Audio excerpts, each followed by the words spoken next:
Richard, from ITV's point of view, if there's conflict among the contestants, is that a good thing? I think there's almost, you feel for critics and viewers, maybe you expect it when they're not getting on, that's good drama, but actually, the last few years almost, they have got on pretty solidly, haven't they? And it's still been a huge hit, so it's been one of those sort of things about the show where people always think that we cast for conflict. We never, ever have. We've always tried to put people in there that are interesting. And I think with arguments, it's sort of, it's fine when it happens, but if it goes on for too long, it's quite dull. And it becomes a bit relentless and it can become a bit uncomfortable. And we've had years where it feels a bit too much like that. I think a little bit of bickering is good because it sort of helps you understand how difficult the environment is. But we've never, ever wanted all-out rows. I think, as you said, it's people coming together in a sort of common pursuit. I mean, what we're trying to do here is basically see what our celebrities are made of and how will they cope with all of these things. Are they going to be supportive of one another? The Bush Tucker trial is really designed to put the focus on one person. Right, you've got to go out and you've got to basically bring back the bacon for the rest of your camp.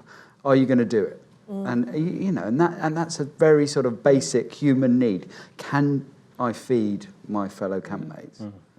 Talking of the particular challenges, like technical and human challenges, do you, when you look at the celebrities, and if in terms of duty of care, you know, are you often thinking you have to make sure that they're looked after psychologically and all those reasons, and how does that work? Yeah, of course. I mean, there's a big medical process that everybody has to go through that I sort of won't go into the ins and outs of, but we really look after them. And then while we're on site, my whole job is their welfare and the welfare of their friends and family at home, and then when they're out in Australia. So it's a huge part of the show.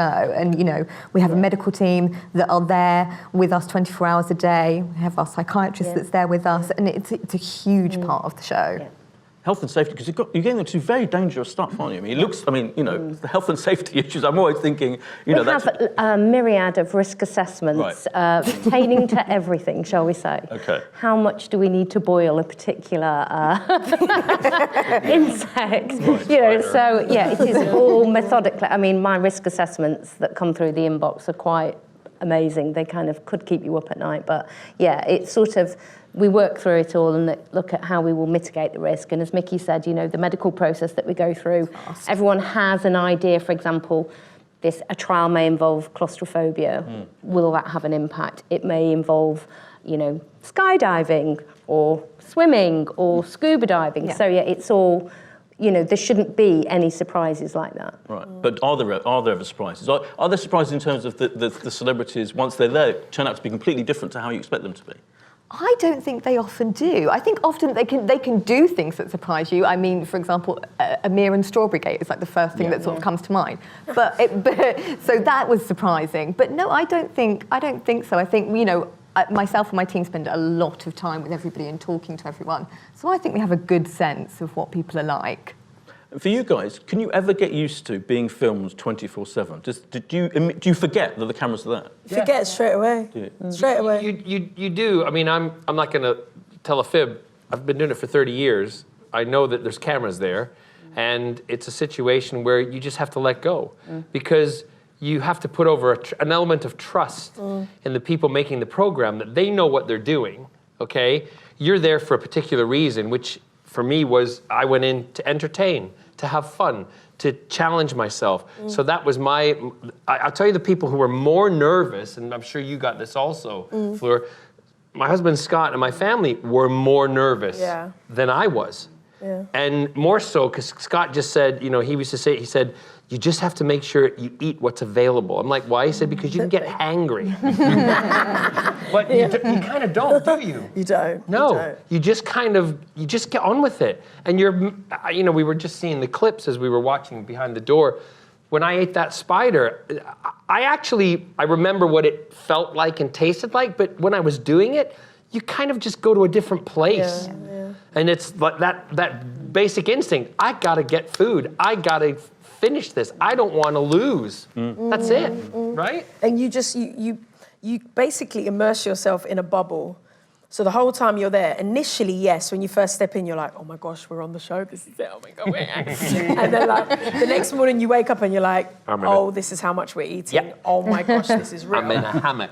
This is it. And then you're in a hammock, and then you're going on the dunny, and then it's like, that just becomes your world, and then you almost just shut off from the real world. That is everything. And that's why emotions are quite heightened, because these are the faces we wake up to every day. These are the smells we wake up to every day.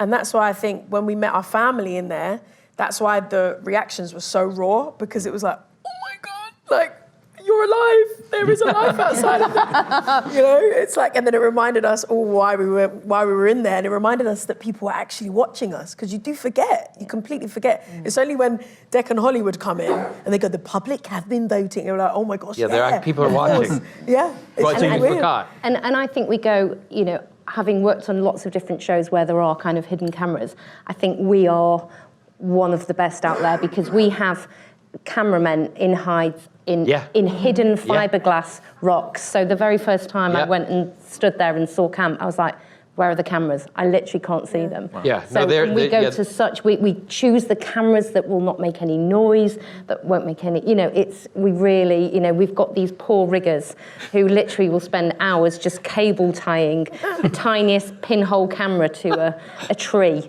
It's a particular work of art, and we're very proud of it. Sorry, I'm laughing.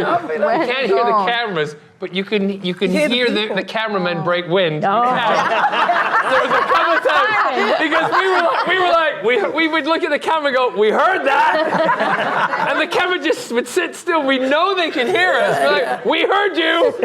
Did you have a curry last night? Give me names. Give me names. I'll get them. Might I say about the whole medical issue and the thing? I experienced that firsthand when I fell and did my ankle, and Mickey was right there. As soon as I was taken out, I knew I was not in danger. No matter what chaos was going on around me, I knew I was going to be okay, because there was someone there from the staff till they got me in an ambulance. They put me in the back of the truck and took me to get x-rayed. And Mickey stayed with me through all the x-rays, through the hospital visit. Even when I went in, because I couldn't go back into camp that night. So I said, I want to go back in. However, I want to be treated like everybody else is still treated. So they put me in a hotel room, but they stripped it. They stripped it. They stripped the hotel room. And I even said to them, you know, I'm not going to take a shower. I don't want to do any of that. I want to stay. I don't want to come back in not... He's a good guy. Yeah, but I would have taken the shower. I didn't want to go in, and then they say, what did you do? No, I didn't have a shower. Ting! You know, I wanted to, so Mickey was, and you know, even in the morning you said... And I got a very odd message from the hotel the next day, because they said all of the contents of your room were in my room. I said she's a klepto. Yeah. So trust that they know, they look after us, and they're really on top of it. Yeah. But you mentioned, Fleur, when Ant and Dec come in, or Holly and Dec or whatever come in, you suddenly remember that you are part of a TV show. And is that a kind of jarring moment in a way? Yeah, it's really strange, very surreal. Because you go from your bubble and then it just gets burst for a hot second when they walk in. And they're like, the public have been voting. And then immediately I always thought in my head, oh my gosh, my mum and dad are watching this. So I'd kind of like sit up and always make sure that I was like smiling so they could see that I was okay. Because you forget that they're watching you on the show before. So that's like the moment you think that you're connecting with home. So it's like I'd always sit there and be like, I'm all right, Mum, I'm all right, Dad, I'm okay. Lots of people have hand signals, or they start Yeah, scratching. that's what they write. Touching your like bracelet or whatever it is, you know. Everyone had a little code as well, like.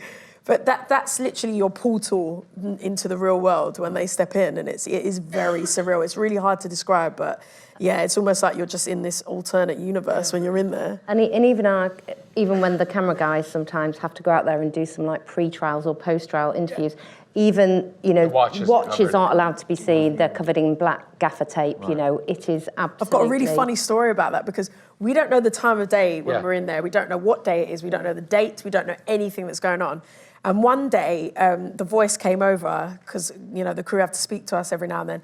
And they were like, oh, so are you guys getting ready for lunch? Because we started making some food. And this is in Snake Rock. And we were like, no, we're having our dinner. And the voice sort of just went, okay. Yeah. And I was like, why are you being weird? And then we came out, and it was at the wrap party that they told us it was 12 o'clock midday. That was night. Yeah. We thought it was 6 o'clock in the evening. That is how out of touch you are when you're in there. Yeah. Well, that is Crazy. Really Tom, have the, in terms of going back, years from when it started to now, has the technology changed? Has the way you made the show changed particularly? Is it, how has that affected? I don't think it's changed that much. The point that Helen made about storage and going tapeless has made a huge difference, because now we're in a situation, which is obviously a massive benefit when you're on a fast turnaround show, where anything that happens in camp, an editor can be cutting it within 10 minutes. So, and that obviously wasn't the case when it first started. In terms of the cameras and a lot of the equipment, it hasn't changed that much. I mean, it has to be incredibly resilient because of the environment that it's in. But beyond that, it hasn't changed. And I suppose the only thing that, if you look at when we started out, it was sort of like a 2-week transmission period. That was the start of I'm a Celebrity. Then when we went to 3 weeks, that's when we started bringing in Snake Rock. So then we were then looking at additional resources, additional cameras, so we could have split camps. But we still have the same satellite dishes. We have 2 different types of satellite dish. I should know more about this. I need to channel my inner techie. That's okay. We don't need to know the... Yeah, but but you have different satellite dishes doing a different way to the UK. And one gives a better signal but is not good in rain. So when it really rains, then we have to switch to the other dish. So yeah. And everything that you see, there's no local power. We have to bring in our own generators. We have to bring in our own phone lines, our own internet. So it literally, we just come there and sort of create our own operation. When we first started, I remember, one of my first days working out there, I went, I just need to make a call. I was like, well, I can't make a call. And someone went, well, you've not booked your power yet, have you? And it sort of dawned on me how we have to be utterly self-sufficient.